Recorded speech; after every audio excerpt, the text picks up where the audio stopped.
rated GE. It is suitable for general family viewing. The following program is rated GE. It is suitable for general family viewing.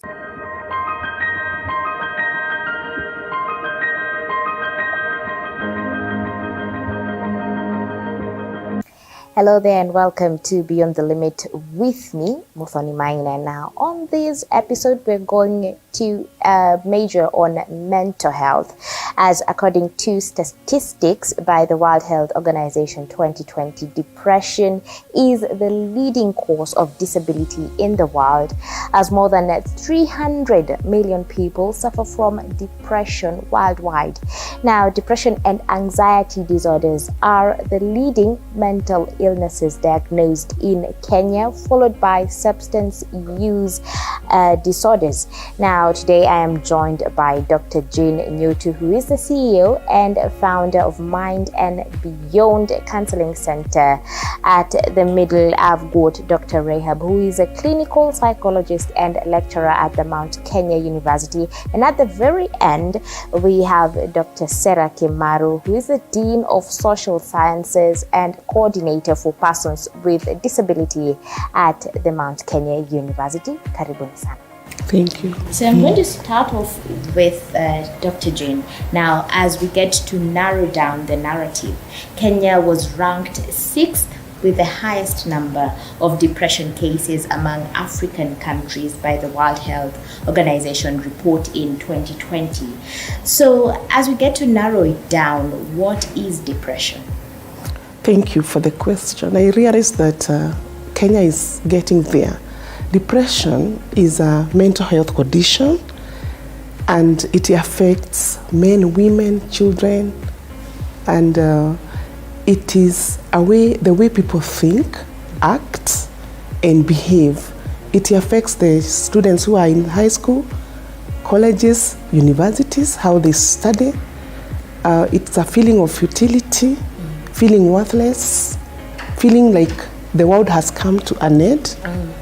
And it's marked by extreme sadness, unable to work and to function in daily activities, especially for adults and youth.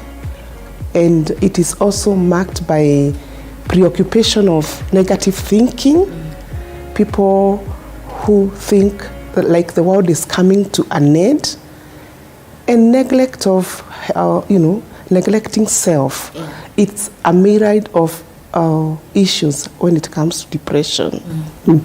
So Dr. Rahab, maybe you want to add on to that, and also at the same breath give us the causes or factors of depression.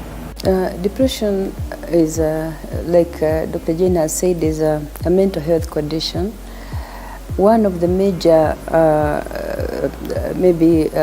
things that you observe with a depressed person is that they can be suicidal. There's suicidal ideation, there is that helplessness and hopelessness. And the causes for depression are quite many. People may get into depression because of losses. It may also be hereditary. The genetical issues can cause depression. Like if you have a relative who is depressed, it is good to look out because there is a possibility of also getting into depression. There are issues of the medical issues, like when people are suffering from some of these serious ailments, they can get into depression, like people who are suffering cancer and such other diseases. They can get into depression. One can also get into depression because of the environment that they are in. Sometimes because of lack of social support, people will get into depression. People will get into depression because of poverty. And especially in our country, we have a lot of depressive episodes because of poverty, high cost of living, especially currently. People are getting into depression because of poverty and because of they cannot be able to make ends meet. So some of those causes are very prevalent in society today. So in the same line, Dr. Sarah, today individuals dealing with depression tend to hide away from the society. Why is that the case? Because we have seen it since back in the day, and it's still with us up till now. As it has been mentioned, sometimes depression maybe the individual doesn't know even they are suffering from depression. So even as they hide, they may not be hiding because they know. It's because they are not aware that they are in that situation. But we also have a problem because majority of those even that know that they are suffering from depression will go into hiding because they are fearing the negative consequences. They fear the negative talk. So they tend to conceal it. And because of that, the reason is we have really not embraced this. We have the names that we give to those people who are depressed, and it doesn't augur well for an individual. So they fear to be blacklisted. They fear that the society will also associate them with some consequences. So you find some people, if they come out openly to say they are depressed or they have depression, they are likely to lose their jobs. In some countries, they are even likely to have their children taken away from them. So that is why sometimes you find those who are in depression are likely not to come out very clearly, and they will want to be away from the society, simply because even the society has not accepted them well. They see it's a disease that is not curable. They see it's something that maybe one has gone for. It's like they stereotype on what may have caused that. Even issues of witchcraft have been associated with issues of depression. So there are such things, and that is why you might see people running away and trying to hide. Yes. Okay. So in regards to that, Dr. Jane, according to the report, close to 800,000 people die annually due to suicide, the second leading cause of death of the age bracket of 15 to 29-year-olds. So what are the early symptoms of depression? Yes, it's true. That age between 18 to are mostly affected, and the signs are: one, withdrawal symptoms. You find somebody does not want to participate in social gatherings, social activities. They want to be in bed the whole day, and you realize they are overthinking. When they sleep, they don't have a closure. They are still alert. The brain does not close. These people, sometimes they won't eat at all, because if they are sleeping, they will not think of being hungry. And some of them will overeat because the brain is really active and it is demanding for more and more food. So there are all these symptoms of low concentration. If one is a student, they procrastinate, they have no time to study, they think that time is there for them. It's like they're out of touch with reality, like the world will stop for them. And there are so many other symptoms, like low fatigue, feeling weary, like you have no energy at all, feeling sad. And actually depression and tearing is almost common. You find somebody is very low, they have really low spirits, and other times, depending on where they are, they have all those high spirits. Yes. So in regards to that, Dr. Sarah, when you get to see an individual going through that, we get to see those people and we're like, we get to tell them out there, itaisha ni life tuendelee. And even at times when you are at work and you're being less productive, your employer gets angry with you at that very moment without really getting to know what is going on in your life. So what should be done at that very instance when you get to notice some of these changes? Because people in the society, we get to shun them away. We're like, itaisha, and they expect you to continue. When we look at such, one, we realize there is a lot of ignorance as far as depression is concerned. And I feel that people should come to the open and say, this is what I'm going through. I would wish to be given maybe a break, or would wish to seek medical help. I think we as a society, if only we would be able to think that depression is somebody's wish, or somebody has really gotten it by themselves willingly. If we get to know it's a medical situation, it's a medical condition, I think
For them, nothing works. So you find that they cry out of nothing. There are those things that one loves to do. All of a sudden, they just don't want to do it again. They hate what they used to do. If they wanted to go to public places, they don't go there anymore. If they wanted to visit, they don't visit anymore. They keep to themselves. And they neglect themselves, self-care. Sometimes they don't even take a bath. They don't want to eat. Sometimes they don't even sleep well. So those are some of the other symptoms that you can see. And it is good to be on the lookout, because sometimes we don't even understand, and society doesn't understand what is happening. They just see a person withdraw, and maybe generally they will just say, this person amejisikia, doesn't even want to relate with other people. And so because this is a highly stigmatized condition, they'll just cast you out of their circles, and they don't understand that that is a time that you need a lot of social support. But nobody understands. They just see somebody becoming queer. If it is a student, the student doesn't go to class, they are unkempt, and people just think that maybe they have joined a cult. There are all these things they associate with that withdrawal and depression.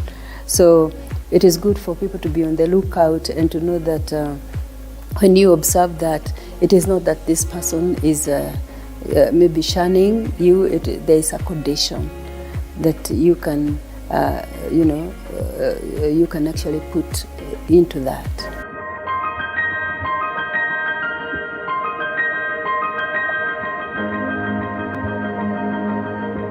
You are watching TV 47, the home of untold stories. Mr. tena kuishi namna hii, nataka tuachane. Despite being visually impaired, he is a jack of all trades. It is our quest to find answers on how to take care of children with special needs and those with disability. You do not need to see musical notes to understand music, but rather to have your soul feel the vibe.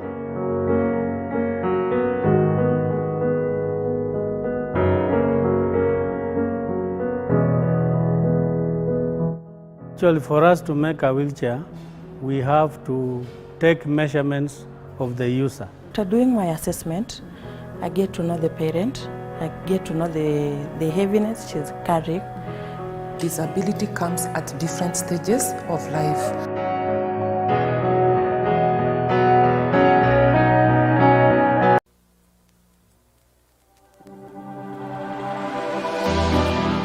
How well do you know what's happening around you? Morning Cafe with heated political debates. Baraza la Siasa. Hiyo kitu azungumzie, angalie hali ya maisha ya watu. Informative health discussions. Business, farming. Tasty Wednesday, Fitness Thursday, and Feel Good Friday with amazing DJs, celebs, waimbaji, kuna comedians, alafu kuna wajinga, and music bands every Monday to Friday from 6 a.m. to 9 a.m. So why is that? Or also, is there a tendency of men, getting to hide under a blanket and they don't want to show it to the society that, hey, I am going through this, I am depressed.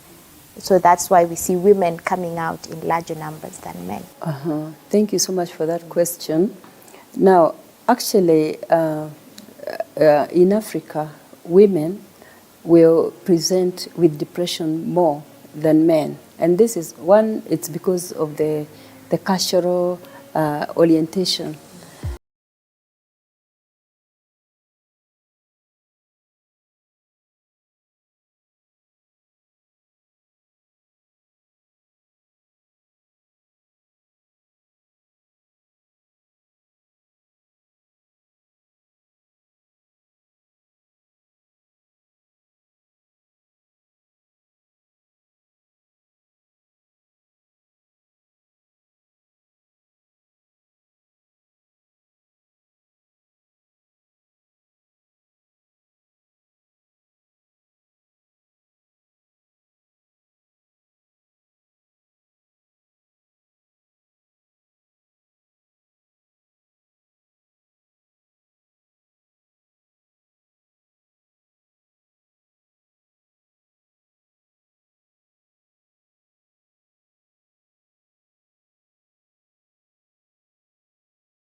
This condition of menopause that affects many women, and especially around this time, many women get depressed.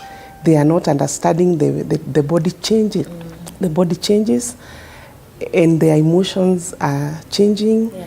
And sometimes it's because they have so many roles around them, and expectations from the society, and this can contribute to depression. Also, women are the one who takes a lot from the family, from the society, emotionally, psychologically, and socially. And especially as they grew up, if a woman was raped as a child, if there was a history of mistreatment or family where there was dysfunction, they carry more, and this affects them later in life. So you may find they get, depressed as they, try to deal with these issues. So still on the gender card, Dr. Sarah, why is it that men do not get to come out there to the society? Because I remember having a discussion earlier on, quite some time back, and those men told me they do have a group, but before their fellow men come out and say, this is what I am going through, it takes time to break down that wall. And most of them often prefer to take, or rather to drink one for the road, and then they say, "Itaji sorts." So what is going on? Yes, I think that is real. We are in a society where we really want man to remain a man, because they are the people who, they don't want to share out, they don't want to talk, they don't want to shed a tear. And so the fact that we have associated man to be strong, it makes them now hide themselves behind that I should not say it, I'm a strong person. But what we have noted and what our counselors have mentioned is that they are suffering inwardly. And that is why it gets to a level now they can think of taking off their lives. But I think as a society, we really need to create that atmosphere where we say all these things, all of us are vulnerable, and we accept that problems are cutting across. What women are suffering from is the same thing that men are suffering from, and even it could even be worse, because sometimes when a man is not able even to provide for the family, even the Bible condemns that, whereas it's possible for a woman to work and they are not condemned. So I think men should come out openly and be truthful, because we are lacking people who come out sincerely. I've realized when you listen to men, now that I'm in the society, you realize they only talk of what they are doing, the investments they are making, and they tend to make others feel demeaned and feel like they are useless. And sometimes even some will hide in lies because they didn't want to prove they are men. And finally you hear them being auctioneered, you hear them now being suffering from divorce, separations, and all that, simply because they refuse to say it correctly that they are suffering from some situation or conditions. So I feel that it's time that men come out openly and say they also have their weaknesses, and then now we can come out, all of us, even our boy child shall grow knowing that it's also man enough to say what you're going through. So are we saying at the very moment that depression is a foreign language? No, it's not. It's not, because it's dated back even the biblical times. We have Saul who was suffering depression. We also have Elijah who said at one time he would rather die because he thought he was the only one remaining. And that is a depression. That's a kind of a depression. So we say that this depression, it's only the way we were naming it. People would not come out to say it's depression. At least now we have a name that when you have these symptoms, this can be considered as depression. But depression has been there.